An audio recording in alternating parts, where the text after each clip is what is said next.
আজকে যে টপিকের উপর আমি কথা বলবো টপিকটা হচ্ছে peaceful coexistence and communal harmony, শান্তিপূর্ণ সহাবস্থান এবং সাম্প্রদায়িক সম্প্রীতি। আমাদের বাংলাদেশে সাম্প্রদায়িক সম্প্রীতি আছে না নাই? আবহমান কাল থেকে আমরা মুসলিম, হিন্দু, বৌদ্ধ, খ্রিস্টান, পাহাড়ি, নৃগোষ্ঠী মিলেমিশে একাকার, আমরা সবাই মিলে বাংলাদেশ। আমাদের পারস্পরিক সম্প্রীতি, ভালোবাসা, সৌহার্দ্যপূর্ণ আচরণ, বোঝাপড়া এটা বেশ মজবুত। তবে মাঝে মাঝে আমাদের এই সম্প্রীতির ভেতরে অনেকে ফাটল ধরাতে চায়। আমরা যে সুখে আছি, শান্তিতে আছি, এটা অনেকের ভালো লাগে না। আমাদের মধ্যে সাম্প্রদায়িক সম্প্রীতি, সৌহার্দ্যপূর্ণ আচরণ, ভালোবাসা এটা আবহমান কাল ধরে আছে। তার প্রমাণ আমরা তাফসিরুল মাহফিলের আয়োজন করলে আমাদের হিন্দু ভাইরা ডিস্টার্ব করে না, ঠিক কিনা? এবং আমি যদি বলি হাত তোলেন, হিন্দু ধর্মের কারা কারা এসেছেন, কত শত কত হাজার যে হাত উঠবে, আপনি অবাক হয়ে যাবেন। আমি চাচ্ছি না হাত উঠাতে। খুলনাতে সর্বশেষ যে আমি প্রোগ্রাম করে গেলাম, সেখানে কয়েকশো হিন্দু ভাই আসছে আমাদের আলোচনা শুনতে, আলহামদুলিল্লাহ। অনেক বৌদ্ধরা আসে, অনেক খ্রিস্টানরা আসে। এবার সফরেও অনেক হিন্দু ভাইরা আমার সাথে দেখা করেছে। তারা বলেছে, হুজুর আমরা আপনার আলোচনা শুনি, আলহামদুলিল্লাহ বলেন। আমাদের অমুসলিম ভাই বোনদের কাছে ইসলামের সৌন্দর্য তুলে ধরা এটা আমাদের দায়িত্ব। আমরা প্রত্যেকে দায়িত্বশীল, আমরা প্রত্যেকে এক একজন ইসলামের অ্যাম্বাসেডর, আলহামদুলিল্লাহ বলেন। এজন্য এমন ভাবে দ্য বিউটি অফ ইসলাম, ইসলামের সৌন্দর্য আমাদেরকে ফুটিয়ে তুলতে হবে, যাতে করে নন মুসলিমরা শাহাদা পড়ে, কালিমা পড়ে মুসলমান হয়ে যায়। অনেক নন মুসলিম ভাই বোন আমাদের হাতে শাহাদা পড়ে, কালিমা পড়ে মুসলমান হয়েছে, অনেক। আমরা যেন ইসলামের বিউটিটাকে তুলে ধরতে পারি এবং এই যে সম্প্রীতি, এটাকে যেন আমরা অটুট রাখতে পারি। আদতে বাংলাদেশের ইতিহাস বলে আমাদের দেশে কোনো দাঙ্গা নাই, কিন্তু কিছু দুষ্ট লোক আছে, তারা আমাদের সম্পর্কের মধ্যে ফাটল ধরাতে চায়, মাঝে মাঝে ঝগড়া লাগাতে চায়। দেখবেন পত্র পত্রিকা দেখা যায় বিভিন্ন ধর্মীয় উপাসনালয়গুলোতে হামলা চালানো হয়। এগুলো রাজনৈতিক উদ্দেশ্য প্রণোদিত, এগুলোর সাথে ইসলামের কোনো সম্পর্ক নাই। এজন্য এই দুর্বৃত্তদের ব্যাপারে আমাদের সাবধান থাকতে হবে। আমরা সবসময় যেমনি ঐক্যবদ্ধ, ইউনাইটেড, আমরা যদি এরকম ইউনাইটেড থাকি, এই সমস্ত দুর্বৃত্তদের কালো হাত ভেঙে দিতে আমাদের 1 ঘন্টাও লাগবে না। চিল্লায় বলো ঠিক কিনা? আমরা সংঘবদ্ধ থাকবো। এই যে আমাদের পিসফুল কোএক্সিস্টেন্স, শান্তিপূর্ণ সহাবস্থান। হিন্দুরা পূজা করে, যেদিন হিন্দুদের পূজা অনুষ্ঠান, আমরা ওই দিন তাফসির মাহফিল করি না, ঠিক কিনা বলেন? যেদিন আমাদের তাফসিরুল কোরআনের প্রোগ্রাম, ওই দিন আমাদের হিন্দু ভাইরা ডিস্টার্ব করে না, সুবহানাল্লাহ। হিন্দুদের পূজা অনুষ্ঠানে মাদ্রাসার ছাত্র যে পাহারা দেয়, গোটা বিশ্বে এরকম দৃষ্টান্ত নজির বিরল। আইন শৃঙ্খলা বাহিনীর পাশাপাশি মাদ্রাসার ছাত্ররা যে সেখানে পাহারা দেয়, গোটা পৃথিবীতে এই দৃষ্টান্ত আপনি পাবেন। মাদ্রাসার ছাত্ররা, তারা তো কোরআনের ধারক, তারা হাদিসের ধারক, তারা কেন মন্দির পাহারা দিবে? এই সম্প্রীতিকে ধরে রাখার জন্য, এই সৌহার্দ্যকে ধরে রাখার জন্য, আমাদের পারস্পরিক ভালোবাসাকে অটুট রাখার জন্য। এখন বলেন, আমাদের এই ভালোবাসা অটুট থাক, আমরা চাই কি চাই না? আমরা হিন্দু মুসলিম মিলেমিশে শান্তিপূর্ণ সহাবস্থান, সাম্প্রদায়িক সম্প্রীতি, লালমনিরহাটের ভাইয়ের আওয়াজ করে বলুন, এই সাম্প্রদায়িক সম্প্রীতি আমরা চাই কি চাই না? আল্লাহ এই দেশকে তুমি বরকতময় করো, বাংলাদেশকে তুমি শান্তিময় করো। আমরা দেখবো যে রাসূল সাল্লাল্লাহু আলাইহি ওয়াসাল্লাম এই পিসফুল কোএক্সিস্টেন্সের জন্য আমাদের কি শিখিয়েছেন, কি কি গাইডলাইন দিয়েছেন। আমরা 1, 2, 3, 4 করে এগুলো আপনাদের সাথে শেয়ার করব। রব্বুল আলামিন বলেন, খবরদার বিশ্বাসীরা, আল্লাহ ছাড়া যারা অন্যান্য উপাস্যদেরকে ডাকে, দেবতাদেরকে ডাকে, তাদেরকে তোমরা গালি দিও না। ওই সমস্ত দেবতাদেরকে যদি তোমরা গালি দাও, তাহলে তারা আল্লাহকে গালি দিবে, ঠিক কিনা বলেন? আমরা দেবতাদের গালি দিলে ওরা আল্লাহকে গালি দিবে। রব্বুল আলামিন বলেন, খবরদার দেবতাদেরকে গালি দিও না, তাহলে ওরা তোমার রব আল্লাহরে গালি দেবে। প্রতিটি জাতির জন্য তাদের কাজকে আমি আল্লাহ সুশোভিত করে রেখেছি, তারা সবাই একদিন আমার কাছেই ফিরে আসবে। এরপর আমি রব্বুল আলামিন তাদের আমলনামা তাদেরকে জানিয়ে দেব। সুবহানাল্লাহ পড়ে। অন্য ধর্মের দেবতাদেরকে যে গালি দেওয়া যাবে না, এই আদেশটা কার? আরো জোরে বলুন কার? গালি দিবেন কোন দেবতাকে? দিবেন? যদি দেন তাহলে ওরা আল্লাহরে গালি দিবে, তাহলে আল্লাহরে গালি খাওয়াইলো কে? আপনি। ঠিক কিনা বলেন? আমি আল্লাহকে গালি খাওয়ানোর কারণ হলাম, কারণ আমি যদি গালি না দিতাম ওরা আমার রবকে গালি দিত না। আওয়াজ করে বলেন ঠিক কিনা? তাহলে প্রিয় ভাইরা, ইসলাম আমাদেরকে শিখায়, সূরাতুল আনআমের 108 নম্বর আয়াত থেকে আমরা বুঝলাম কোন ধর্মকে ছোট করা যাবে না। অন্য ধর্মকে ছোট করা মানে ইসলামকে ছোট করা। অন্য ধর্মের দেবতাকে গালি দেওয়া মানে আল্লাহকে গালি খাওয়ানো। আওয়াজ করে বলেন ঠিক কিনা? খবরদার, এটা করা যাবে না। আর অন্য ধর্মের দেবতাকে যদি আপনি গালি দেন, ওরা ইসলাম থেকে দূরে সরে যাবে। যাও ইসলামের প্রতি আকৃষ্ট হয়েছিল আর কোনোদিন ইসলামের ধারে কাছে আসবে না। আমরা যদি বিশ্বনবী সাল্লাল্লাহু আলাইহি ওয়াসাল্লামের জীবনের দিকে তাকাই, তাহলে আমি দেখব বিশ্বনবী সাল্লাল্লাহু আলাইহি ওয়াসাল্লাম মক্কাতে কিংবা মদিনাতে অন্য ধর্মের লোকদের সাথে খুব পিসফুলি লাইফ লিড করেছেন। হোক মুশরিক, হোক খ্রিস্টান, হোক ইহুদি, বিশ্বনবী সবার সাথে মিলেমিশে ছিলেন। আলহামদুলিল্লাহ বলেন। ইসলাম হচ্ছে পিসফুল রিলিজিয়ন। অন্য ধর্মের প্রতি সহনশীলতার সবক ইসলাম আমাদেরকে দেয়। কিন্তু প্রতিটি মুসলিমের এটা মনে রাখতে হবে, আল্লাহর কাছে পছন্দনীয় গ্রহণযোগ্য ধর্ম জীবনাদর্শ একটি, সেটা হচ্ছে ইসলাম। আওয়াজ করে বলেন সেটা কি? লালমনিরহাটের ভাইরা আওয়াজ করে বলুন, আল্লাহর কাছে মনোনীত ধর্ম একটি, সেটা কি? এজন্য রব্বুল আলামিন বলেন, ইন্নাদ দীনা ইনদাল্লাহিল ইসলাম, আল্লাহর কাছে মনোনীত গ্রহণযোগ্য অ্যাকসেপ্টেড ধর্ম মতাদর্শ একটা, সেটা হলো ইসলাম। ইসলাম ছাড়া অন্য কোন ধর্ম যদি কেউ তালাশ করে, তার ওই ধর্ম আল্লাহ গ্রহণ করবে না। ওমাইয়াবতাগি গায়রাল ইসলামি দীনান ফালাই ইউকবালা মিন ওয়া হুয়া ফিল আখিরাতি মিনাল খাসিরিন।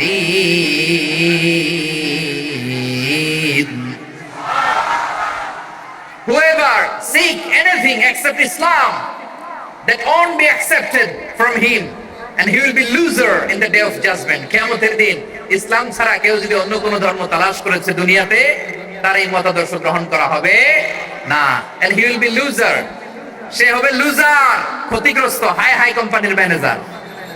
ওর আমও শেষ, সালাও শেষ। আওয়াজ করে বলেন ঠিক কি না? এজন্য ইসলাম পেয়ে আমরা খুশি না বেজার? প্রত্যেক নামাজ শেষে আমরা আল্লাহরে বলি, আল্লাহ রাদিতু বিল্লাহি রাব্বা ওয়া বিল ইসলামি দীনা ওয়া বি মুহাম্মাদিন নাবিয়ান ওয়া রাসূলা। ও আল্লাহ, তোমারে রব হিসেবে পেয়ে আমরা খুশি। ও আল্লাহ, ইসলামকে ধর্ম হিসেবে পেয়ে আমরা খুশি। বিশ্ব নবীকে আমাদের রাসূল পেয়ে আমরা খুশি। ঠিক কিনা বলেন? ইসলাম ছাড়া অন্য কোন ধর্ম আমরা গ্রহণ করব না। ঠিক কিনা বলেন? আল্লাহর কাছে অ্যাকসেপ্টেড রিলিজিয়ন একটা, সেটা ইসলাম। তো বিশ্বনবী সাল্লাল্লাহু আলাইহি ওয়াসাল্লাম মক্কাতে কিংবা মদিনাতে খুব পিসফুলি এক্সিস্ট করেছেন, যে কোনো ধর্মের সাথে মিলেমিশে চলেছেন। তার প্রমাণ আমরা যদি রাসূল সাল্লাল্লাহু আলাইহি ওয়াসাল্লামের বায়োগ্রাফির দিকে তাকাই, তাহলে দেখব তিনি মুশরিকদের সাথে পিস ট্রিটি করেছেন।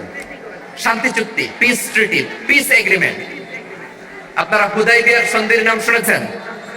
6ষ্ঠ হিজরিতে বিষ্ণু ইসলাম মুশরিকদের সাথে এই ট্রিটি করেছেন, চুক্তি।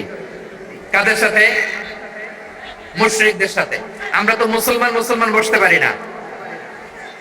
আমরা দুই মুসলিম ভাই একসাথে বসে চা খেতে পারি না, গল্প করতে পারি না। বিষ্ণু ইসলাম মুশরিকদের সাথে ট্রিটি করেছেন, হুদাইবিয়ার সন্ধি। এই সন্ধির আগে মক্কা থেকে কেউ মদিনায় যেতে পারে না, মদিনা থেকে কেউ মক্কায় যেতে পারে না। কিন্তু এই সন্ধির পরে ট্রাফিক স্বাভাবিক হয়ে গেল। মক্কার লোকেরা মদিনায় আসতে পারে, মদিনার লোকেরা মক্কায় আসতে পারে। এটাকে বলে সুলহে Hudaybiyyah, the peace agreement of Hudaybiyyah, শান্তি চুক্তি। আমরা পৃথিবীতে এখন অনেক শান্তি চুক্তির নাম শুনি, এগুলো সব the piece treaty of Hudaibiya থেকে কপি করা। আল্লাহু আকবার। তাহলে বিশ্বনবী সাল্লাল্লাহু আলাইহি সাল্লাম তিনি যে শান্তিপূর্ণ সহাবস্থানে বিশ্বাসী ছিলেন, মুসলমানেরা যে অন্য ধর্মের প্রতি সহনশীল, তার প্রমাণ হচ্ছে এই পিস ট্রিটি।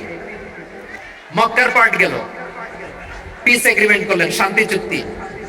বিষ্ণু ইসলাম মদিনায় যে কি করলেন? মদিনায় যে বিষ্ণু ইসলাম মদিনা চার্টার করলেন, মদিনা সনদ, সাহিফাতুল মদিনা। এটার বলে মদিনা চার্টার। যে ওয়েস্টে, ইউরোপে, আমেরিকাতে তারা অনেক চার্টার করে, সব চার্টার মদিনা চার্টার থেকে কপি করা। আওয়াজ করে পড়েন সুবহানাল্লাহ। বিষ্ণু ইসলাম মদিনায় গেলেন, মদিনাতে মুসলিম, মুশরিক, ইহুদি এই তিন ধর্মের লোক মিলে সব স্টেক হোল্ডার যারা আছে সবাইকে নিয়ে বিষ্ণু ইসলাম মদিনা চার্টার করলেন, মদিনা সনদ। পড়েন সুবহানাল্লাহ। শুধু তাই নয়, মক্কাতে বিশ্বনবী পিস এগ্রিমেন্ট করলেন, শান্তি চুক্তি মুশরিকদের সাথে। মদিনাতে যে বিশ্বনবী মদিনা চার্টার করলেন, মদিনা সনদ করলেন ইহুদিদের সাথে। আবার মদিনাতে বিশ্বনবী ইহুদিদের সাথে পিস ডায়ালগ করলেন, ইন্টারফেথ ডায়ালগ করলেন, আন্তধর্মীয় সংলাপ করলেন। যে সংলাপের মূল ভিত্তি ছিল তাওহীদ। মূল ভিত্তি ছিল কি? তাওহীদ। বিশ্বনবী ইহুদিদেরকে ডাকলেন, আহ্বান করলেন, قل يا أهل الكتاب تعالوا إلى كلمة سواء بيننا وبينكم ألا نعبد إلا الله ولا نشرك به شيئا ولا يتخذ بعضنا بعضا أربابا من دون الله فإن تولوا فقولوا اشهدوا بأننا مسلمون। সুবহানাল্লাহ পড়েন। বিশ্বনবী মদিনার ইহুদিদের ডেকে বললেন, ও ইহুদিরা, শোনো শোনো, আসো এমন একটা আদর্শের প্রশ্নে আমরা একত্রিত হই যে আদর্শের প্রচার তোমাদের নবীরাও করেছে, আমিও করি। যে আদর্শের কথা তোমাদের পবিত্র ধর্মগ্রন্থগুলোতে আছে, আমার কোরআনেও আছে। সেটা হলো তাওহীদ। আমরা এক আল্লাহ ছাড়া কারো ইবাদত করব না, আল্লাহর সাথে কাউরে শরীক করব না, আল্লাহ ছাড়া কাউরে রব মানব না। পড়েন সুবহানাল্লাহ। তাহলে আমার প্রিয় লালমনিরহাটের ভাইরা, মদিনাতে যে তিনি মদিনা চার্টার করলেন, মদিনা সনদ, পিস ডায়ালগ করলেন, শান্তির সংলাপ, ইন্টারফেথ ডায়ালগ করলেন, আন্তধর্মীয় সংলাপ, যার ভিত্তি ছিল তাওহীদ। সুবহানাল্লাহ পড়েন। তাহলে অন্য ধর্মের প্রতি সব সময় ইসলাম সহনশীল, টলারেন্স। যদি আপনি দেখতে চান ইসলামের নবী বিশ্ব নবীর দিকে তাকান, ঠিক কিনা বলেন? আমরা তো সংখ্যালঘুদের রাইটস প্রোটেক্ট করার জন্য কত আইন বানাই, কত বৈঠক করি, কত সংবাদ সম্মেলন করি। বিষ্ণু সাল্লাল্লাহু আলাইহি ওয়াসাল্লাম সংখ্যালঘুদের রাইটস এর ব্যাপারে, অধিকারের ব্যাপারে যে কথা বলেছেন, শুনলে আপনি অবাক হয়ে যাবেন। বিশ্বনবী বলেন, আলা মান যালামা মুআহাদান আও ইনতাকাসাহু আও কাল্লাফাহু ফাওকা তাআতিহি আও কাল্লাফাহু ফাওকা তাকাতিহি আও আখাযা মিনহু শাইআন বিগাইরি তিবি নাফসিন ওয়া আনা হাজিজুহু ইয়াউমাল কিয়ামা। খবরদার, জেনে রাখো, কেউ যদি কোনো সংখ্যালঘুর উপরে অত্যাচার করে, কোন সংখ্যালঘুর প্রাপ্য থেকে যদি কেউ কাউকে ঠকায়, সংখ্যালঘুর উপর যদি কেউ কষ্ট দেয়, কোন সংখ্যালঘুর সম্পদ যদি কেউ জোর করে কেড়ে নেয়, আমি কিয়ামতের দিন বিশ্বনবী ওই সংখ্যালঘুর পক্ষে আর ওই মুসলমানদের বিপক্ষে বাদী হয়ে দাঁড়াবো। সুবহানাল্লাহ বলতে পারলেন না? আল্লাহু আকবার। আপনি নামাজি, আপনি মুসল্লি, আপনি হাজী সাহেব, তাহাজ্জুদ পড়তে পড়তে কপালে দাগ ফেলে দিবেন। আপনার প্রতিবেশী হিন্দু, ভাবছেন আমার তো পাওয়ার আছে, ওর জমিটা দখল করি। বিশ্বনবী বলেন, কিয়ামতের দিন ওই হিন্দুর পক্ষে তোর বিরুদ্ধে আমি বাদী হয়ে দাঁড়াবো। পৃথিবীর কোন ধর্মে এরকম স্টেটমেন্ট পাবেন? পাবেন?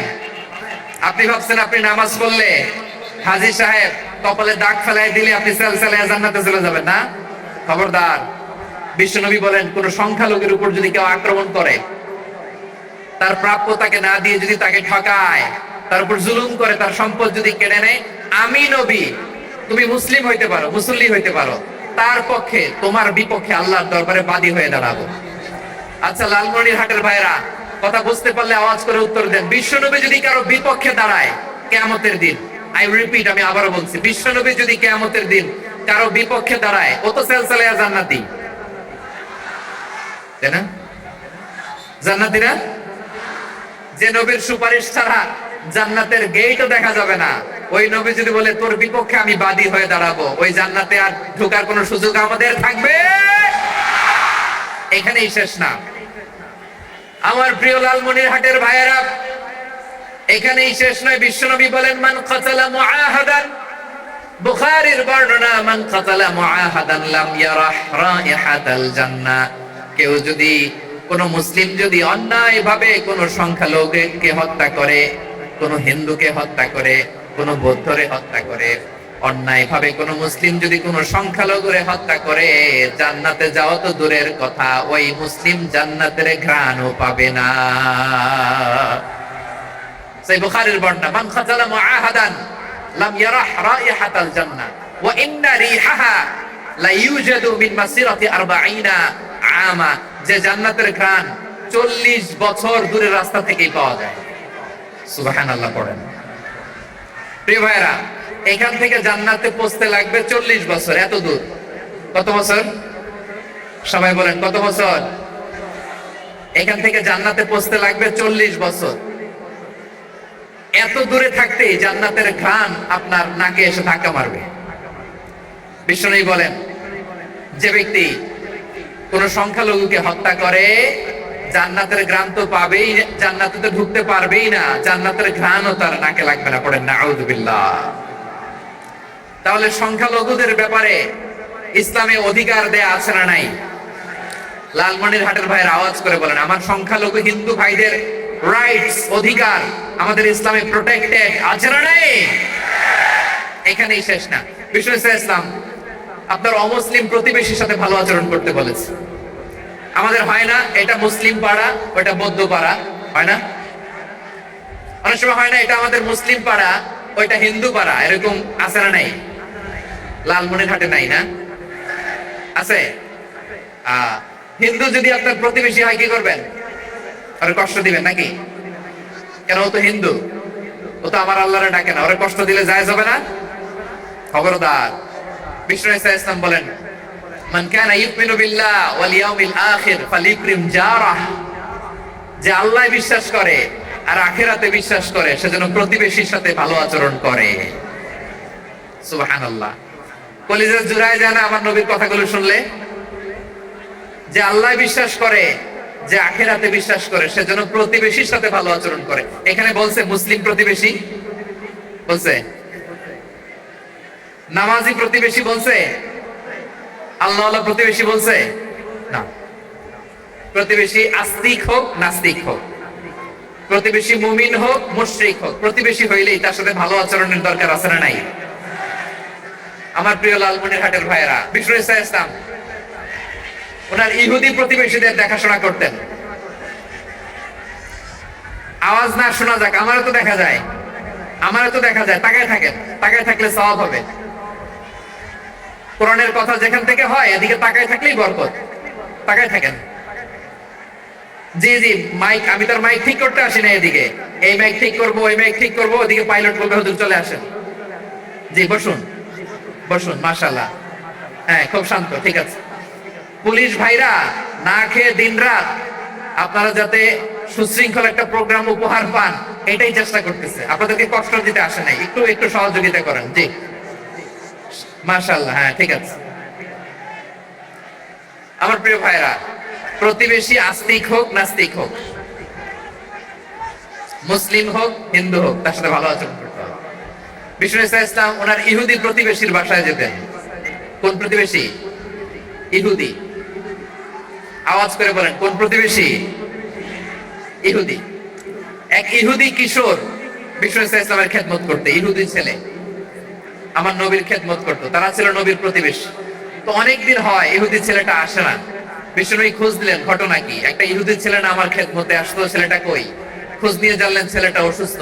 বিষ্ণু ইসলাম ওই ইহুদির বাড়িতে চলে গেলেন ওই ছেলেটাকে দেখা করার জন্য, ভিজিট করার জন্য। সুবহানাল্লাহ পড়বেন না? গেলেন, যে দেখে ইহুদি ছেলেটা মুমূর্ষ, জান জান যায় যায় ভাব, বিছানায় পড়ে আছে, তার বাবা দাঁড়ানো। বিশ্বনবী তার মাথার পাশে বসলেন, মাথায় হাত বুলিয়ে দিলেন, আর ছেলেটাকে বললেন, আসলিম, হে ইহুদি ছেলে, আসলিম, ইসলাম ধর্ম গ্রহণ করো। তো ছোট্ট ছেলে ভাবে আমরা ইহুদি, এখন ইসলাম ধর্ম গ্রহণ করলে আব্বা যদি বকা দেয়, ফানাযারা ইলা ওয়াজহি আবি, ছেলেটা তার বাবার চেহারার দিকে তাকালো, দেখে আব্বা কি কয়। আব্বা যদি বলে তাইলে ইসলাম ধর্ম গ্রহণ করবে। ইহুদি ছেলেটা তার বাবার দিকে যখন তাকালো, ওর বাবা বলে আতি আবুল কাসিম, আবুল কাসিম যা বলে তাই করো। আবুল কাসিম হচ্ছে বিষ্ণু ইসলামের একটা কুনিয়াত, উপনাম। আমার রাসূলের বড় ছেলের নাম ছিল কাসেম। যেমন দেখবেন আমাদের এলাকায় কারো ছেলের বড় ছেলের নাম যদি হয় আব্দুল্লাহ, এরা আব্দুল্লাহর বাপ বলে ডাকে। কারো বড় মেয়ের নাম যদি হয় ফাতেমা, এরা কি ডাকে? ফাতেমার বাপ বলে না? তো বিষ্ণু ইসলামের বড় ছেলের নাম ছিল কাসেম। ইহুদি বাবা বলল আতি আবুল কাসেম, আবুল কাসেম যা বলে তাই শোনো, মানে মোহাম্মদ যা বলে তাই শোনো। এই কথা শুনে ছেলে সাহস পাইছে, ছেলে আবার পড়তে আরম্ভ করলো আশহাদু আল্লাহ ইলাহা ইল্লাল্লাহ ওয়া আশহাদু আন্না মুহাম্মাদার রাসূলুল্লাহ, পড়েন আল্লাহু আকবার। বিশ্বনবীর আহ্বান শুনে ওই আহ্বানে সাড়া দিয়ে ইহুদি ছেলে শাহাদা পড়ে মুসলমান হয়ে গেল। তার হৃদয়টার ঈমানের নূর দিয়ে আলোকিত করে দিল কে? প্রিয় ভাইরা, এবার রাসূল সাল্লাল্লাহু আলাইহি ওয়াসাল্লাম বের হয়ে আসলেন ঘর থেকে, আর বললেন আলহামদুলিল্লাহিল্লাযী আনকাযাহু মিনান নার। প্রশংসা সে আল্লাহর, যে আল্লাহ জাহান্নামে চলে যাচ্ছিল প্রায় এমন একটা লোককে মুহূর্তের মধ্যে কালেমায়ে শাহাদাতের বদৌলতে জান্নাতি বানায় দিলেন। আওয়াজ করে পড়েন সুবহানাল্লাহ। এই হাদিস থেকে আমরা কি শিখলাম? What is the moral of the story? এক নম্বর স্টোরি হলো, প্রতিবেশী ইহুদি হোক হিন্দু হোক, যাবেন, সুসম্পর্ক রাখবেন, উপহার দিবেন, বিপদে পাশে দাঁড়াবেন। তাইলেই তো আপনাদের প্রতি, মুসলমানদের প্রতি তারা আকৃষ্ট হবে, ঠিক কিনা বলেন? আপনি যদি হিন্দুদের সাথে বৌদ্ধদের সাথে নাই মিশেন, নাস্তিকের কাছে নাই যান, তো ইসলামের সৌন্দর্যটা ওরা বুঝবে কেমনে? আমার অনেক হিন্দু পরিচিত ভাই আছে, ওরা আমাদের ইফতারের প্রোগ্রামে এসে একসাথে ইফতারি করে। অনেক মদখোর আমার সাথে বসে একসাথে ডিনার করে, হাফ প্যান্ট পরা, গলায় স্বর্ণের চেইন, হাতে স্বর্ণের ব্রেসলেট, আইসা আমার সাথে ডিনার করছে, আছে এরকম। গাঁজাখোর, আমি বলি আসো, welcome welcome to my dinner, আসো বসো। বসলেই তো আমি ওর ডিএনএ, চিন্তার ডিএনএ চেঞ্জ করে দেওয়ার সুযোগ পাবো। চিল্লায় বলো ঠিক না? আসতে হবে আমার কাছে। Our door is open. The door of Islam is open 24/7. সব সময় আমাদের ইসলামের দরজা আমার অমুসলিম ভাইদের জন্য খোলা আছে না নেই? এই হাদিস থেকে দুইটা শিক্ষা। এক নম্বর শিক্ষা, প্রতিবেশী মুসলিম হোক অমুসলিম হোক, যান, অসুস্থ হইলে একটু আপেল নিয়ে যান, আঙ্গুর নিয়ে যান, কমলা নিয়ে যান, তাদের সাথে ভালো আচরণ করেন। ইসলামের বিউটি দেখে, সৌন্দর্য দেখে অবাক হবে, নসিব ভালো হলে কোনোদিন কালিমা পড়ে মুসলমান হয়ে যাবে, ঠিক কিনা বলেন? তাহলে অমুসলিমের সাথে ভালো সম্পর্ক। বিশ্বনবী ইহুদির বাড়িতে গেলেন, ইহুদির বাড়ি, আর আমার মুসলমান ভাই আমার কাফের বলে, এরকম আছে না নাই? মুসলিম মুসলিমরা দেখতে পারে না, সহ্য করতে পারে। বিশ্বনবী সাল্লাল্লাহু আলাইহি ওয়াসাল্লাম ইহুদির বাড়িতে গেলেন, এটা একটা শিক্ষা। আরেকটা শিক্ষা হলো, ভাইরা ধাক্কা মারে এসে সামনে এসে কি লাভ? প্রোগ্রাম তো শেষ হচ্ছে, এখনই শেষ হচ্ছে। তো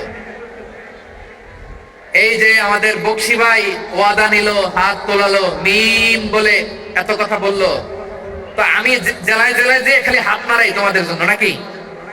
হ্যাঁ, হাত নাড়াই শুধু।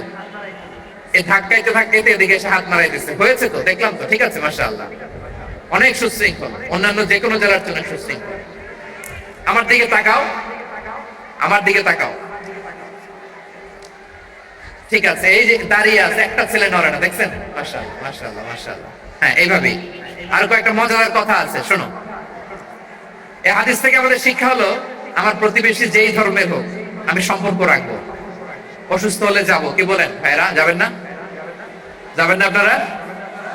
আচ্ছা, 2 নম্বর শিক্ষা হলো, বিষ্ণু ইসলামের খাদেম ছিল ইহুদি, এতদিন খেদমত করলে একদিনও বিশ্বনবী ওরে কালিমার দাওয়াত দেয় নাই।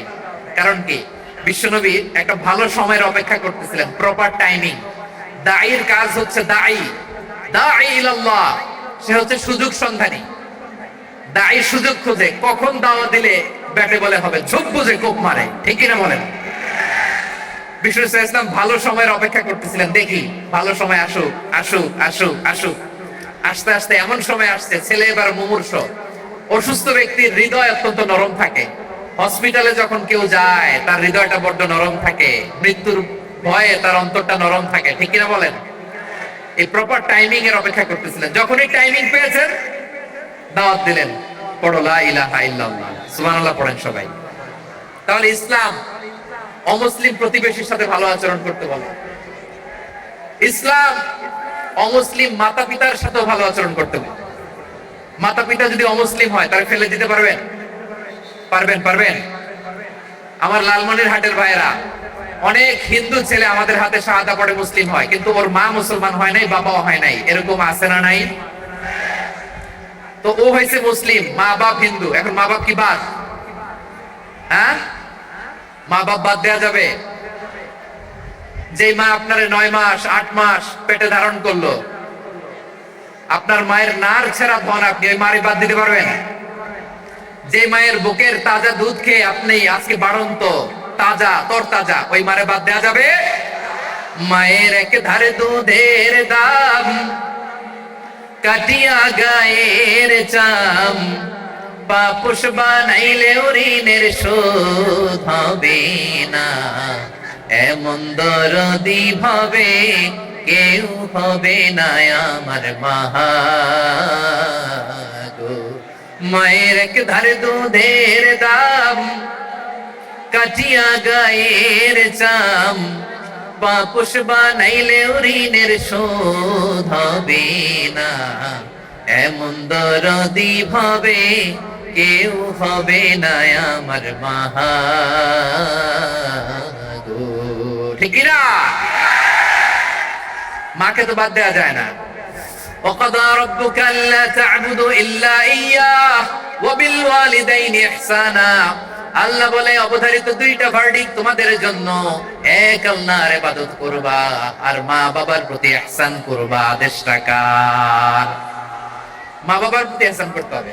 আমার মা হিন্দু হোক, ভালো আচরণ করতে হবে, বৌদ্ধ হোক, ভালো আচরণ করতে হবে। আমার যে সমস্ত হিন্দু ভাইরা মুসলিম হয়েছে, তোমাদের মা বাবা এখনো মুসলমান হয় নাই, তাদের সাথে ভালো আচরণ করতে হবে। আপনাদের খেদমত নিজে করতে হবে অথবা খেদমতের ব্যবস্থা করাই দিতে হবে। মান্থলি যে খরচ লাগে এটা দিতে হবে। আরে তুমি এখন মুসলিম, তোমার মা বাবা হিন্দু, এখনই তো সুযোগ ইসলামের সৌন্দর্য দেখানো। এখন মা বাবা যদি দেখে আরে এটা হিন্দু থাকতে তো বদমাইশ ছিল, বেয়াদব ছিল, কি এমন ধর্ম সে গ্রহণ করলো যেটা গ্রহণের সাথে সাথে সে পাল্টে গেল? কি এমন ধর্ম সে গ্রহণ করেছে যেটা তার জীবনকে আলোকিত করে দিয়েছে? নসিব ভালো হইলে তারাও কালিমা পড়ে মুসলমান হয়ে যাবে। বিশ্ব ইসলামের স্ত্রীর নাম ছিল আয়েশা রাদিয়াল্লাহু তাআলা আনহা, আবু বকর রাদিয়াল্লাহু তাআলা আনহুর মেয়ে। আবু বকর রাদিয়াল্লাহু তাআলা আনহুর আরেক মেয়ের নাম হচ্ছে আসমা। কি নাম? দুজনই আবু বকর রাদিয়াল্লাহু তাআলা আনহুর মেয়ে, আসমা আর আয়েশা। নাম দুইটা কেমন লাগে? আসমা নামটা কেমন লাগে? আয়েশা নামটা কেমন লাগে? সবার ভালো লাগে নাই? নাম দুটো আপনাদের ভালো লাগে? লালমনিরহাটে অনাগত যদি কন্যা সন্তান হয়, যদি মনে চায় আসমা রেখে দিতে পারবেন, যদি মনে চায় আয়েশা রেখে দিয়েন। দেশে বিদেশে এয়ারপোর্টে রাস্তা ঘাটে শুধু বলে হুজুর একটা নাম দেন, আমার ছেলের একটা নাম দেন, মেয়ের একটা নাম দেন। তো আমার মনে আছে যশোরের আদ্দিনের মাহফিলে আমি একটা দুটো নাম দিয়েছিলাম। আজকে লালমনিরহাটের এই প্রোগ্রামে কন্যা সন্তান যদি হয় দুটো নাম দিলাম, আসমা কিংবা আয়েশা। ইনশাআল্লাহ পড়েন। দুজন বোন, এক মায়ের নাম, বাবা এক মা দুইজন। আয়েশা রাদিয়াল্লাহু তাআলা আনহার মায়ের নাম উম্মে রুমান, আর আসমা রাদিয়াল্লাহু তাআলা আনহার মায়ের নাম কুতাইলা বিনতে আব্দুল উজ্জা। আবু বকর রাদিয়াল্লাহু তাআলা আনহু 4টা বিয়ে করেছিলেন। তো একই ঘটনা ঘটেছে এই ফ্যামিলিতে। আসমা ইসলাম ধর্ম গ্রহণ করে মুসলিমা, কিন্তু তার মা কুতাইলা মুশরিকা।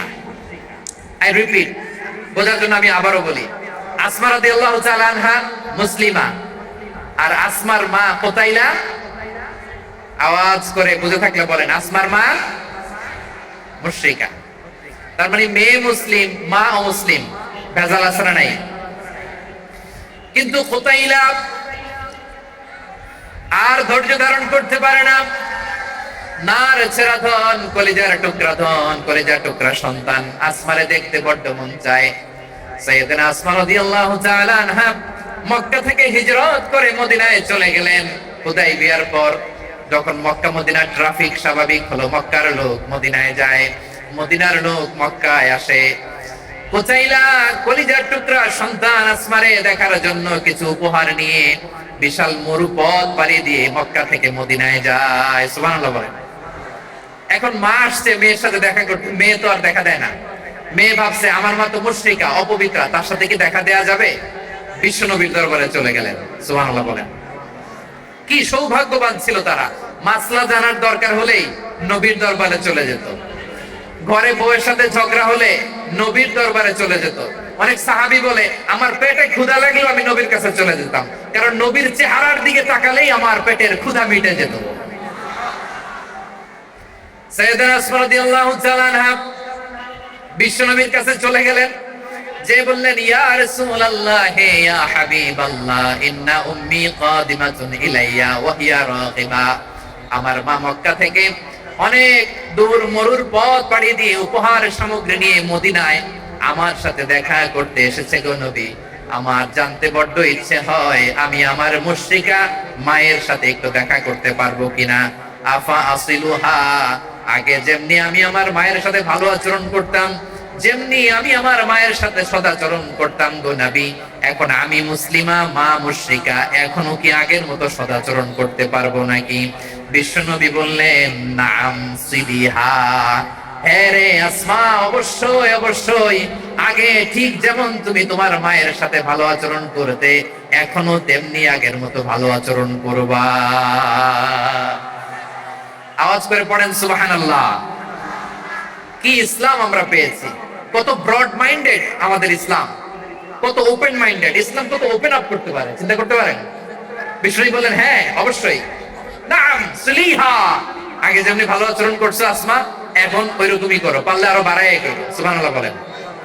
তাহলে আমার যে হিন্দু ভাইয়েরা, হিন্দু বোনেরা, ইমানের বদৌলতে দৌলতে আপনি ধন্য হয়েছেন, আপনার আম্মা আব্বা এখনো মুসলমান হয় নাই, তাদের জন্য দোয়া করেন, তাদের জন্য দোয়া করেন, আল্লাহ যেন তাদেরকেও ইমানের দৌলত দান করে।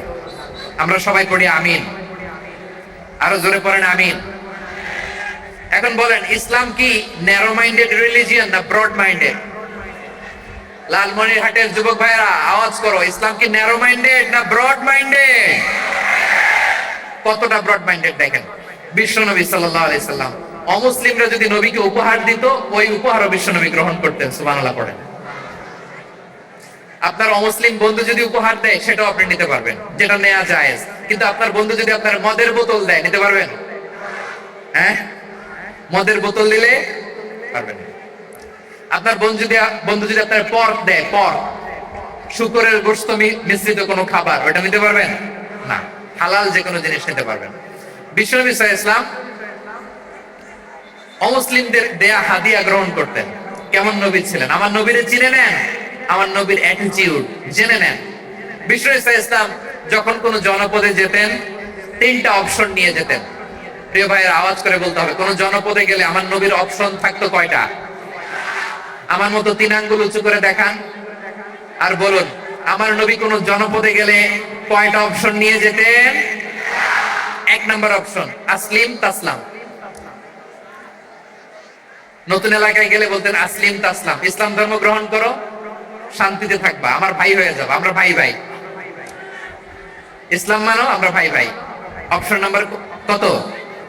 এক। যদি বলে না ইসলাম মানবো না, ওকে, অপশন নাম্বার 2, মুসলিম হওয়ার দরকার নাই, লা ইকরাহা ফিদ্দিন, ইসলামে কোনো বাড়াবাড়ি নাই।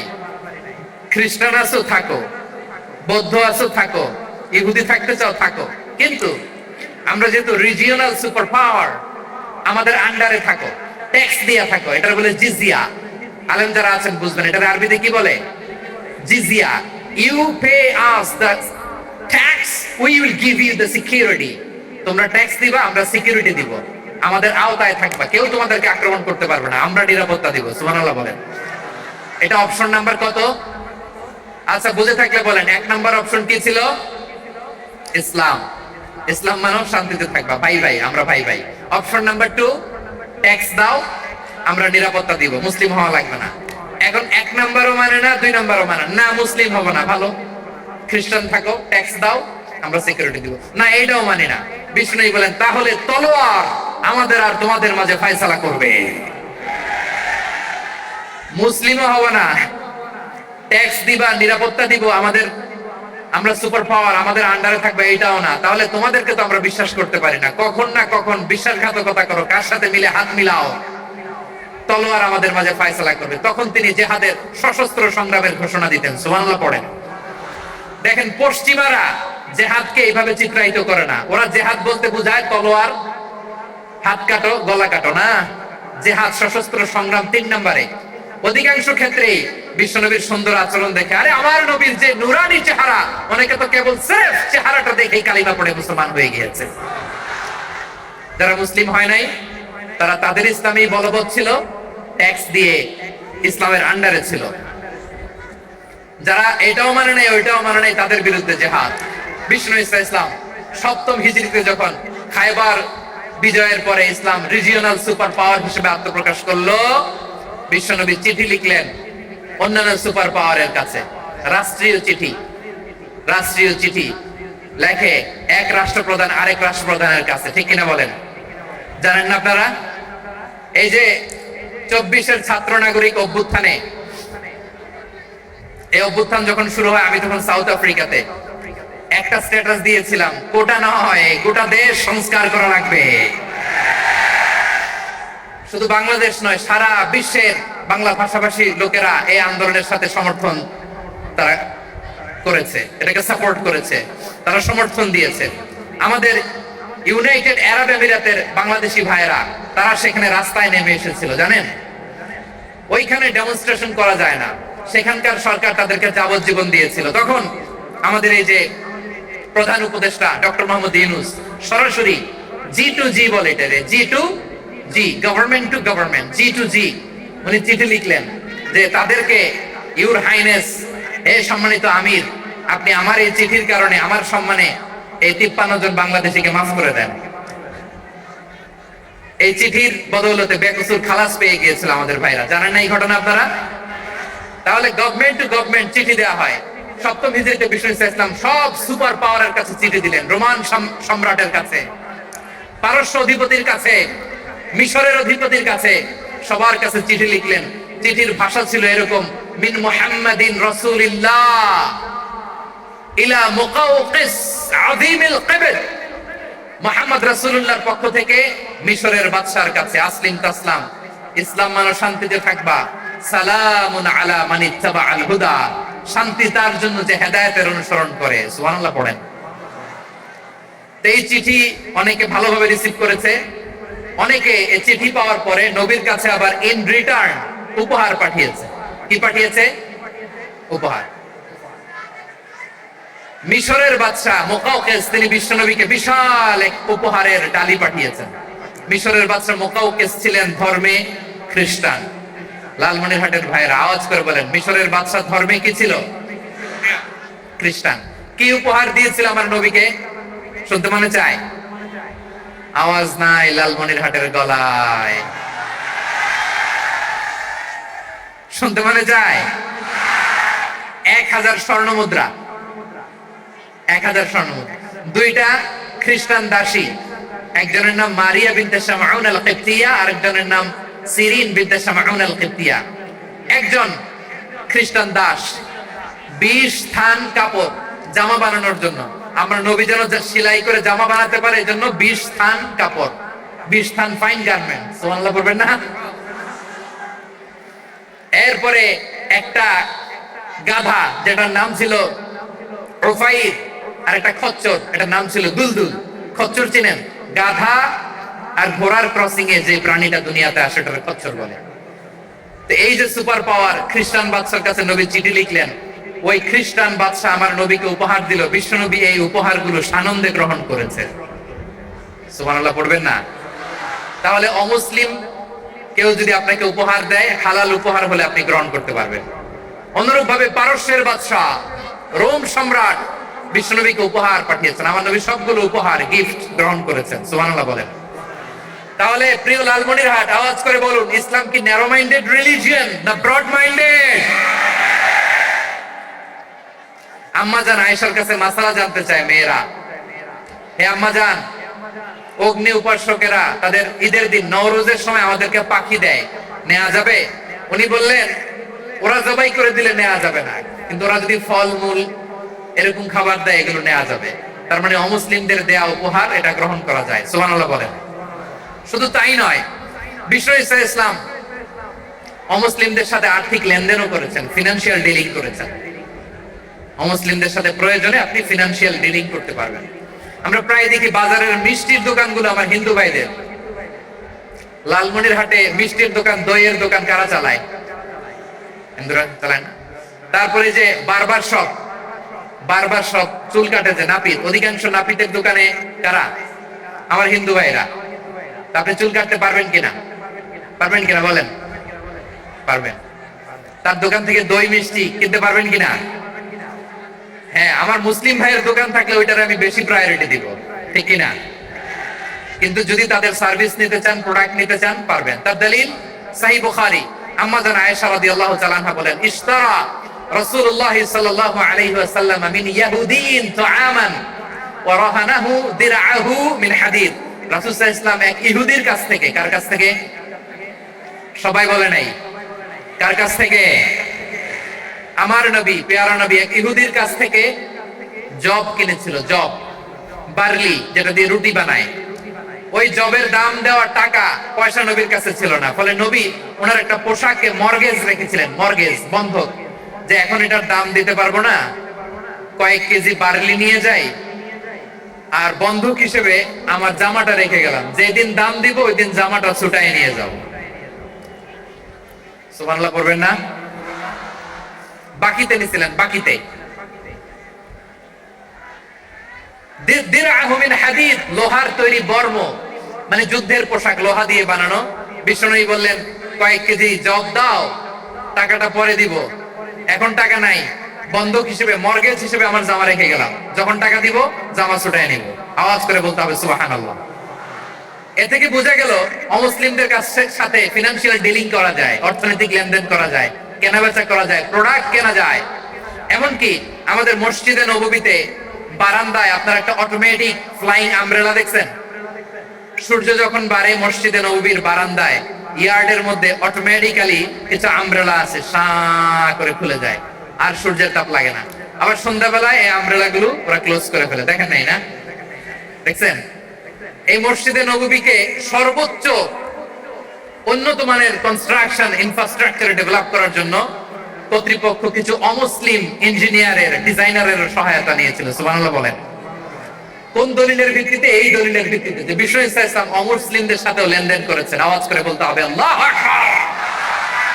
শুধু তাই নয়, ইন কেস অফ ইমার্জেন্সি, প্রয়োজনে ইসলামের খাতিরে, ইসলামকে সামনের দিকে এগিয়ে নিয়ে যাওয়ার জন্য অমুসলিমদের সাপোর্ট নেওয়া জায়েজ আছে। সুবহানাল্লাহ বলেন। অমুসলিমদের সাপোর্ট নেয়া, তাদের থেকে অর্থ নেয়া, পলিটিক্যাল সাপোর্ট, পলিটিক্যাল অ্যাসাইলাম নেওয়া জায়েজ আছে। আমাদের অনেক বিশ্ববরেণ্য দায়ীরা আমেরিকায় অস্থায়ীভাবে অ্যাসাইলাম নিয়ে থাকে, নিজের দেশে গেলে ফাঁসিতে ঝুলাই দিবে। যুগ যুগ ধরে দায়ীদের উপর এরকম অত্যাচার আর নির্যাতন আসরা নাই। মিশরের অনেক দায়ীরা পাশ্চাত্যে যেয়ে থাকে, এই যে তারা পলিটিক্যাল অ্যাসাইলাম নিয়ে থাকে, রাজনৈতিক আশ্রয়, এটা জায়েজ আছে না? এটা যে জায়েজ আছে তার প্রমাণ স্বয়ং বিশ্বনবী সাল্লাল্লাহু আলাইহি ওয়াসাল্লাম পলিটিক্যাল সাপোর্ট নিয়েছিলেন অমুসলিমদের কাছ থেকে। সুবহানাল্লাহ বলেন। খুব মজাদার একটা ঘটনা শুনবেন, আপনাদের আগ্রহ দেখতে পেলেন, হৃদয়টা ভেঙে খান খান। যিনি ঘরের ভেতরে বিশ্বনবীকে সান্ত্বনা দিতেন, ভালোবাসা দিতেন, বাইরে গেলে কুরাইশরা বকাঝকা করে, অত্যাচার করে, কিন্তু আম্মা জান খাদিজা রাদিয়াল্লাহু তাআলা আনহা ঘরটারে এমন শান্তির নীড় বানায় রেখেছেন, এই ঘরের ভিতরে ঢুকলে বিশ্বনবীর কলিজাটা ঠান্ডা হয়ে যেত। এজন্য রব্বুল আলামিন বলেন, খাদিজা, ও আমার বান্দি খাদিজা, জান্নাতে এমন স্পেশাল একটা ঘর আমি তোমার জন্য রেডি করে রেখেছি। ওই ঘরের মধ্যে কোনো আওয়াজ নাই, ওই ঘরের মধ্যে কোনো নয়েজ নাই, ওই ঘরে কোনো বিশৃঙ্খলা নাই। কারণ মক্কার জমিনে আমার নবী কুরাইশদের বিশৃঙ্খলা, নয়েজ আর ঝামেলাগুলোকে উপেক্ষা করে যখন তোমার ঘরের ভিতরে ঢুকতো, ঘরটারে তুমি শান্তির নীড়, ঠান্ডা, নীরব, নিস্তব্ধ, নিঝুম আর শান্তির নীড় বানিয়ে রেখেছো। এজন্য জান্নাতে স্পেশাল একটা শান্তির নীড় আমি তোমারে উপহার দেব। ওই প্রিয়তমা স্ত্রী খাদিজা ইন্তেকাল করলেন, বিশ্বনবীর হৃদয় ভেঙে খান খান। আবার ওনার চাচা আবু তালেব ইন্তেকাল করলেন, যিনি পলিটিক্যাল শেল্টার দিতেন নবীকে। কে দিতেন? আবু তালেবের ভয়ে, বিশ্বনবীর এই চাচার ভয়ে কোন মুশরিক নবীর গায়ে হাত দেওয়ার সাহস পায় নাই। এখন স্ত্রীও নাই, চাচাও নাই, নবীকে আশ্রয় দেওয়ার কেউ নাই, নবীর চারদিকে অন্ধকার। নবী এখন কই যাবেন? আমার পেয়ারা নবী নতুন স্টেশন খুঁজতেছেন, নতুন দাওয়াতি প্ল্যাটফর্ম খুঁজতেছেন।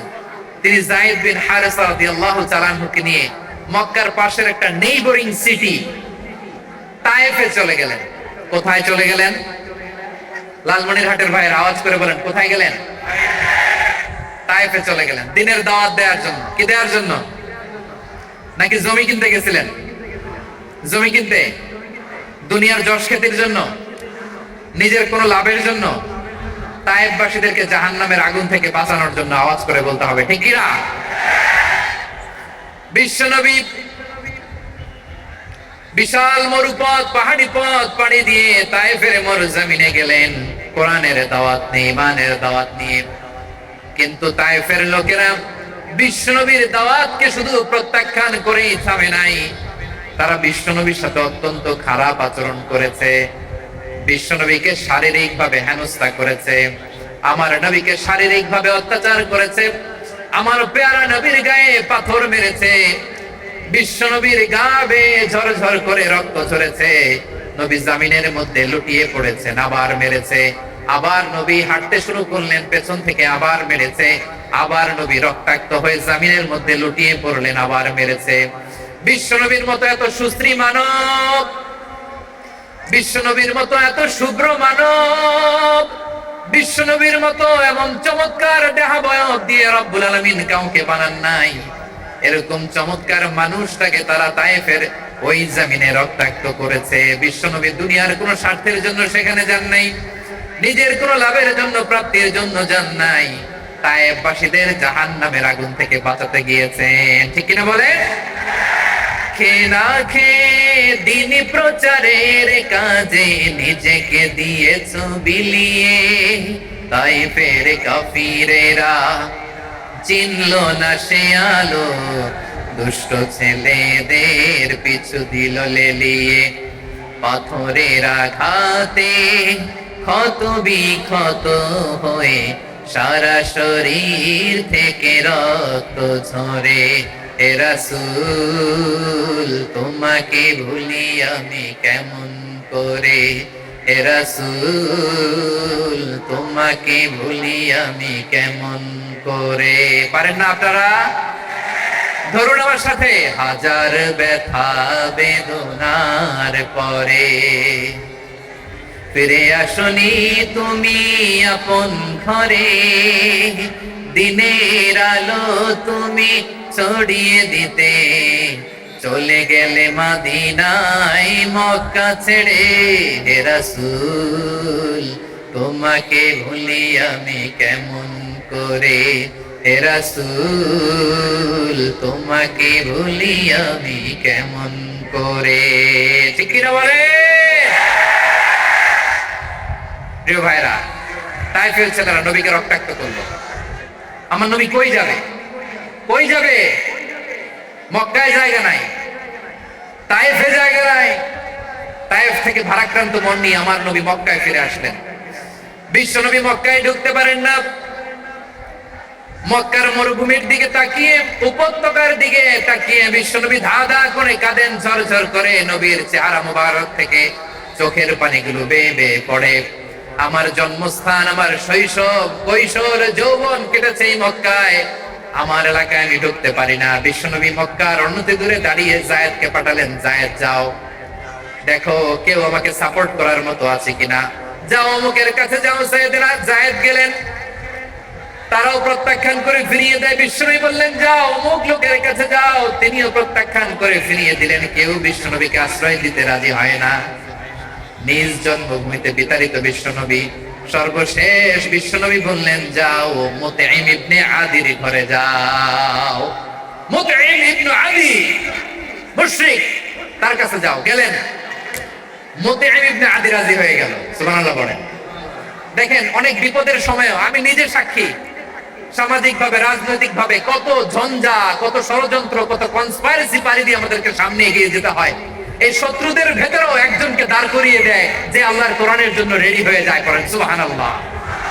মুতঈম ইবনে আদি, আল্লাহ তার মনকে নরম করে দিলেন। মুতঈম বলে, মুহাম্মদ আমি তোমাকে আশ্রয় দিব। তার দুই ছেলেকে পাঠালেন, যাও খোলা তলোয়ার নিয়ে, স্কট দিয়ে, গার্ড অফ অনার দিয়ে মুহাম্মদকে মক্কায় ঢুকাও আর বলো আমি আমান দেব। আমান কি দিব? আমান মানে সিকিউরিটি, নিরাপত্তা। সিকিউরিটি ছাড়া, আমান দেওয়া ছাড়া কেউ থাকতে পারতো না মক্কায়। দুই ছেলে বিষ্ণু ইসা ইসলামকে নিয়ে আসলো। নবী কাবার চারদিকে তাওয়াফ করলেন, নামাজ পড়লেন।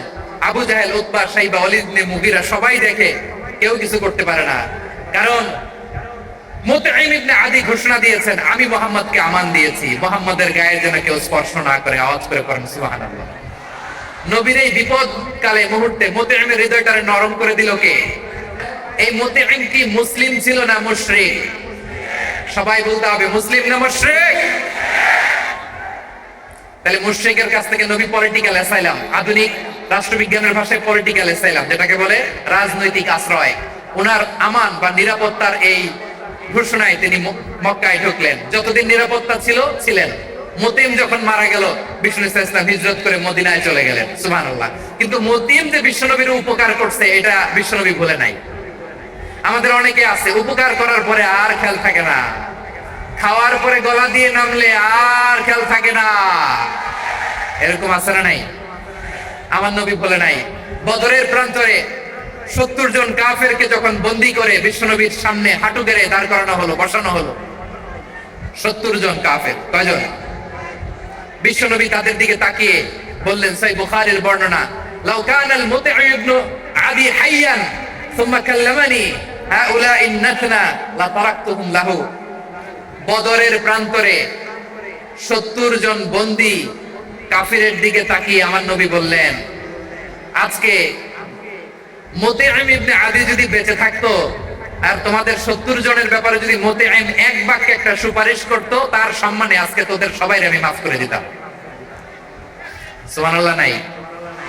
ওই যে চিল্লাচিল্লি যে কথা বুঝে নাই, কোন জিনিস মিস করছে ওরা নিজেরাও বুঝে নাই। বিশ্বনবী মুতঈমের এই সাহায্যের কথা বলে নাই। 70 জন মুশরিক হাঁটু গেড়ে বসা, নবী চাইলে এখনই এক্সিকিউশন অর্ডার দিতে পারে। তিনি বললেন, আজকে যদি মুতঈম বেঁচে থাকতো আর মুতঈম যদি তোদের জন্য সুপারিশ করতো, এই আবর্জনাগুলোর ব্যাপারে সুপারিশ করতো, আমি মুহূর্তেই তোদেরকে এমনি মাফ করে দিতাম। এবার বলেন, ইসলাম কি ন্যারো মাইন্ডেড না ব্রড মাইন্ডেড? শুধু তাই নয়, যাকে যে সম্মান দেয়ার আমার নবী দিতেন, হোক আস্তিক হোক নাস্তিক, হোক মুসলিম হোক অমুসলিম। বিষ্ণু ইসলাম যখন রোমান সম্রাটের কাছে চিঠি লিখেছেন, আমার প্রিয় লালমনির হাটের ভাইরা, অল্প কয়েক মিনিট কয়েকটা জরুরি কথা বলবো, এদিকে তাকান, এদিকে তাকান। রোমান সম্রাটের কাছে বিশ্বনবী যখন চিঠি লিখলেন, মিন মুহাম্মদ রাসূলুল্লাহ ইলা হিরাকলা আযীমির রোম। মুহাম্মদের পক্ষ থেকে হিরাক্লিয়াসের কাছে, যিনি হচ্ছেন আযীমির রোম। এটা নবী নিজ থেকে বানায় লিখছেন, অতিরিক্ত সম্মান দিয়ে। কোন রাষ্ট্রপ্রধান যখন আসে তাদেরকে আমরা কি বলি জানেন? তার নামের শেষে HE এটা লিখতে হয়, H.E. মানে হিজ এক্সেলেন্সি। কি লেখে? হিজ এক্সেলেন্সি অথবা ইউর হাইনেস, ইউর ম্যাজেস্টি। দেখেন, বিশ্বনবী ইসলাম সব নবীদেরও নবী। তিনি একজন মুশরিক খ্রিস্টান সম্রাট, রোমান সম্রাটের কাছে চিঠি লিখতে যায়, লিখতেছে, ইলা হিরাকলা আযীমির রোম, হিরাক্লিয়াসের কাছে আমার চিঠি, যিনি রোমের আযীম, হিজ হাইনেস, মানে রোমের অনেক সম্মানিত এক বাহাদুর। আওয়াজ করে বলেন সুবহানাল্লাহ। তার মানে যাকে যে সম্মান দেয়ার এটা বিশ্বনবী দিতেন। এমনকি যে ইহুদিরা ভালো ছিল, এই ইহুদিদেরও প্রশংসা করেছেন বিশ্বনবী মুহাম্মদুর রাসূলুল্লাহ সাল্লাল্লাহু আলাইহি ওয়াসাল্লাম। এক ইহুদির প্রশংসা করেছেন বিশ্বনবী। ইহুদির কার?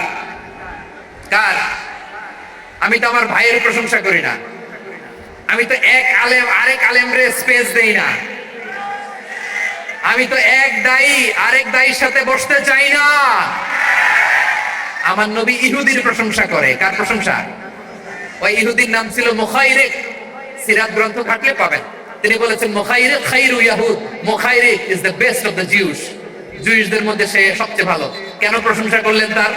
এর কারণ মদিনা চার্টারে কথা ছিল সব ধর্মের মুসলিম, মুশরিক, ইহুদিরা মিলে মদিনাকে রক্ষা করবে। কিন্তু তৃতীয় হিজরিতে যখন উহুদের যুদ্ধ শুরু হলো, সবার কথা ছিল যেই আক্রমণ করে আমরা মদিনাকে বাঁচাবো। কোন শহরকে বাঁচাবো? মদিনাকে। কিন্তু কুরাইশরা যখন অ্যাটাক করলো, ইহুদিরা আর আসে না, ইহুদিরা আর বেরোয় না। বিষ্ণু বললেন, ওহে ইহুদিরা, তোমরা না চুক্তি করলে আমার সাথে যে মদিনা বাঁচাতে সবাই ঝাঁপিয়ে পড়বো, আসো। একটা ইহুদিও বেরোয় না, কেউ আসে না সেদিন, একজন ছাড়া, তার নাম মুখাইরেক। তার নাম কি? মুখাইরেক বাহাদুরের মতো ঘোড়সওয়ার হয়ে বেরিয়ে গেলেন এবং বললেন, গোটা ইহুদি সাম্রাজ্যের একজনও যদি না আসে, আমি মুখাইরেককে কেউ ঘরে আটকে রাখতে পারবে না। বেরিয়ে আসলেন, এসে বললেন, আমি মুহাম্মদের পক্ষে যুদ্ধ করব। আমি মারা গেলে আমার সম্পদ আমার উত্তরাধিকারীরা পাবে না, আমার সম্পদ তোমরা মুহাম্মদকে দিয়ে দিবা। সুবহানাল্লাহ বলেন। উহুদের ময়দানে 70 জন মুসলমান শহীদ হলো। এই ইহুদি সেও মুসলমানের পক্ষে যুদ্ধ করে নিহত হলো। সুবহানাল্লাহ বলেন। মুসলিমদের লাশ যখন নিয়ে আসা হলো, এই মুখাইরিকের লাশও নিয়ে আসা হলো। মুসলিমদের লাশের পাশে মুখাইরিকের লাশ দেখে বিশ্বনবী মুখাইরিকের প্রতি অনেক খুশি হলেন। আর বিশ্বনবী খুশি হয়ে বললেন, মুখাইরিক খায়রু ইয়াহুদ, মুখাইরিক যদিও তুমি ইহুদি, তারপরে তুমি সব ইহুদিদের মধ্যে সেরা ইহুদি। পড়েন সুবহানাল্লাহ। আমার নবী ইহুদিকেও সম্মান দিতে কার্পণ্য করে নাই। আওয়াজ করে বলেন আল্লাহু আকবার। প্রিয় ভাইরা, এবার সর্বশেষ আওয়াজ করে বলেন, ইসলাম কি ন্যারো মাইন্ডেড নাকি ব্রড মাইন্ডেড? সবাই বলেন, ন্যারো মাইন্ডেড না ব্রড মাইন্ডেড? এজন্য অমুসলিম হইলেই তারা আমাদের শত্রু নয়। শত্রু কারা? এই লালমনিরহাটের ভাইয়েরা শুনেন, শত্রু কারা? যে সমস্ত অমুসলিম আমাদেরকে নিশ্চিহ্ন করে দিতে চায়, যে সমস্ত অমুসলিম আমাদের ভূখণ্ড থেকে আমাদেরকে তাড়িয়ে দিতে চায়, যে সমস্ত অমুসলিম আমার ধর্ম নিয়ে তুচ্ছতাচ্ছিল্য করে চিল্লায় বলেন ঠিক না, তারা আমাদের শত্রু। সাধারণ অমুসলিমরা আমার শত্রু নয়। এই যে হিন্দুরা থাকে, এরা আমার ভাই, বৌদ্ধরা আমার ভাই, খ্রিস্টানরা আমার ভাই, ইহুদিরা আমার ভাই। তারা দিনই ভাই নয়, তারা মায়ের পেটের ভাই নয়, তারা মানবিক দিক থেকে ভাই। ও মানুষ, আমিও মানুষ। ইসলাম মানুষকে সম্মান করে, চিল্লায়া বলো ঠিক না।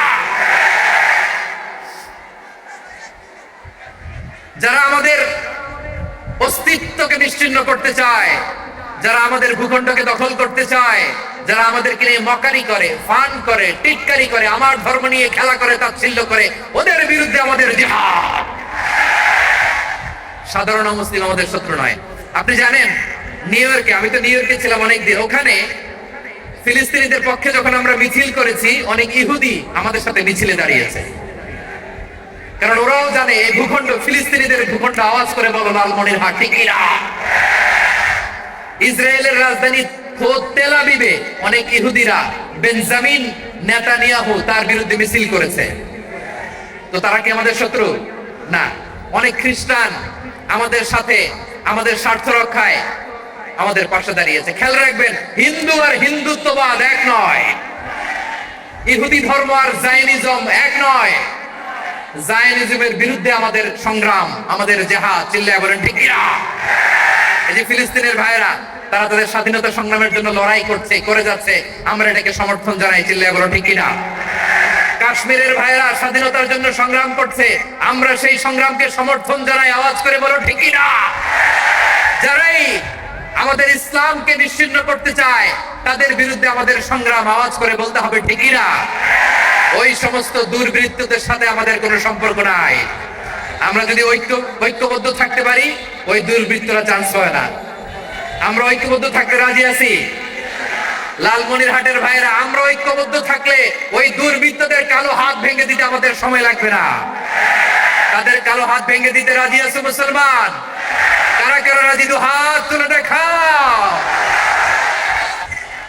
আমার প্রাণ প্রিয় লালমনিরহাটের ভাইরা, শত্রু কাফের আর অশত্রু কাফেরের মধ্যে পার্থক্য আছে না নাই? আবু তালেব মুশরিক, আবু জাহেল মুশরিক, কিন্তু দুই মুশরিকের পার্থক্য আছে না নাই? আবু তালেব নবীর চাচা, মুশরিক, মারা গিয়েছে মুশরিক অবস্থায়, কিন্তু আজীবন আমার নবীকে আগলে রেখেছে, আমার নবীকে সাপোর্ট করেছে, ভালোবেসেছে। আবু জাহেল মুশরিক, মারা গিয়েছে মুশরিক হিসেবে, আজীবন আমার নবীর বিরুদ্ধাচারণ করেছে। আবু জাহেলের শক্তি, সামর্থ্য, স্ট্র্যাটেজি, প্ল্যান সব আমার নবীর বিরুদ্ধে ছিল। আবু জাহেলের কারণে একটা দিন শান্তিতে আমার নবী মক্কায় ঘুমাতে পারে না। চিল্লায়ে বলেন ঠিক কিনা? এজন্য রব্বুল আলামিন বলেন, লা ইয়ানহাকুমুল্লাহু আনিল্লাযীনা লাম ইউকাতিলুকুম ফিদ-দীন ওয়া লাম ইউখরিজুকুম মিন দিয়ারিকুম আন তাবাররুহুম ওয়া তুকসিতু ইলাইহিম ইন্নাল্লাহা ইউহিব্বুল মুকসিতিন।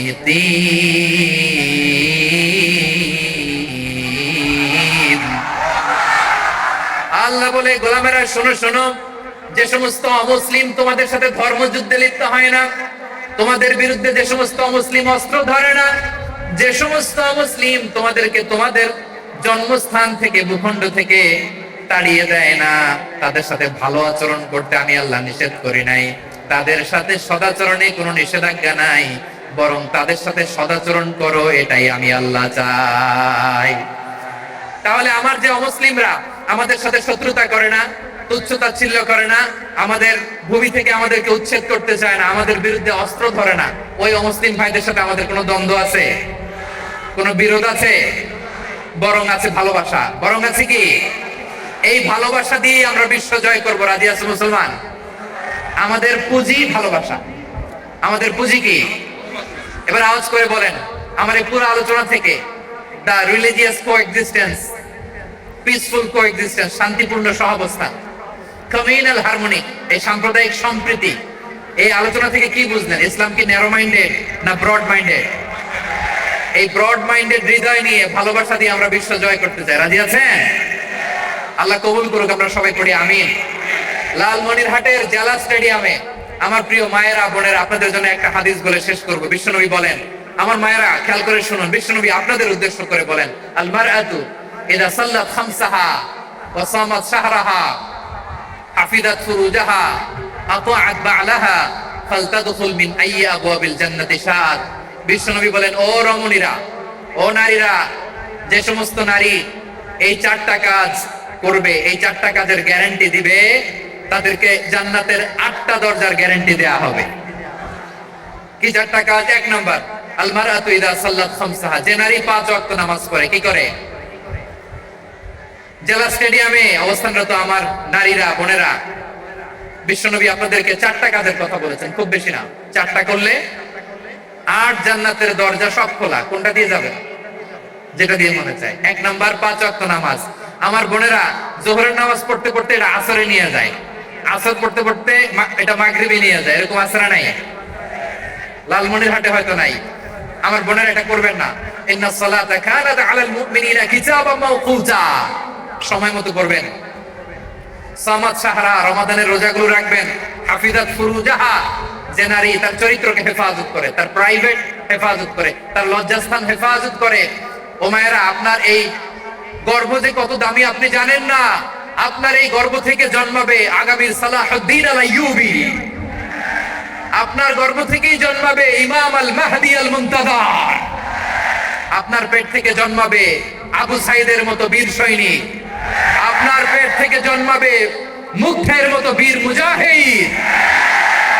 আপনি জানেন না কে আসবে আপনার পেট থেকে। সময়টাকে কাজে লাগান, ইসলামকে বুঝেন, মানেন, আমাদের ইসলামিক লেকচার গুলো শোনেন। আমরা যে বার্তাগুলো, ইনস্ট্রাকশন গুলো, দিক নির্দেশনা গুলো আপনাদের খেদমতে রাখি, এগুলো মেনে চলুন। আপনিই পারেন আপনার ঘরটাকে জান্নাতের টুকরা বানাতে।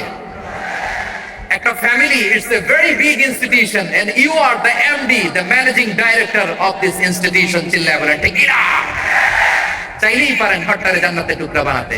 5 ওয়াক্ত সালাত, রমাদানের রোজা, নিজের চরিত্রের হেফাজত, ও আতাআত বা'লাহা, স্বামীর আনুগত্য। এটাতে অনেকে ভুল করে থাকে। হায় রে আমার বোনেরা, স্বামীর আনুগত্যকে এটা নিজের অপমান মনে করবেন না। আপনার স্বামী আপনার সবচেয়ে বড় গার্ডিয়ান, তিনি আপনার সবচেয়ে ভালো চায়। নারী কখনো গার্ডিয়ানশিপের বাইরে থাকতে পারে না। হয় আপনি বাবার গার্ডিয়ানশিপের ভেতরে, বাপ না থাকলে ভাই আপনার গার্ডিয়ান, ভাই না থাকলে চাচা গার্ডিয়ান, বিয়ের পরে আপনার স্বামী আপনার গার্ডিয়ান। শরিয়া সম্মত স্বামীর আদেশগুলো আপনি মেনে চলবেন, কিন্তু শরিয়া বিরুদ্ধ কোন আদেশ মানতে আপনি বাধ্য নয়। আওয়াজ করে বলুন সবাই ঠিক কিনা? এই চারটা কাজ যদি কোন নারী করে, বিষ্ণু বলেন জান্নাতের আটটা দরজা খোলা, তোমার যেটা দিয়ে মনে চায় সেটা দিয়ে জান্নাতে তুমি এন্ট্রি নিতে পারবা।